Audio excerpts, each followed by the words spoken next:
Yeah, my name's Glenn Gradine. I'm from Calgary, Canada, and I just had a right hip replacement. I probably first noticed it approximately a year or so ago that there was some impingement in the hip and had some x-rays done, and my doc in Calgary had said, at some point you're probably going to need a hip replacement. But really no pain until last weekend in February. I was skiing and got this incredibly sharp pain. So I really haven't had a lot of pain for a long time, but it's deteriorated very, very quickly.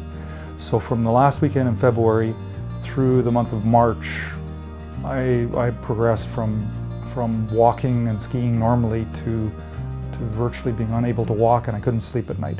So in a matter of 4 weeks, it fell apart really. I saw a doc there, an orthopedic surgeon there in the middle of March.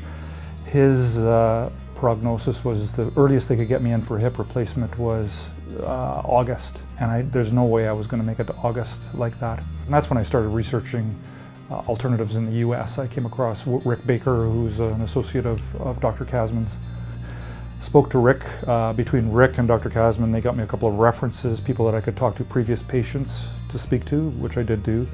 And it started me on the path of researching different procedures: anterior procedure, posterior, lateral, and minimally invasive posterior, which is what Dr. Kassman does.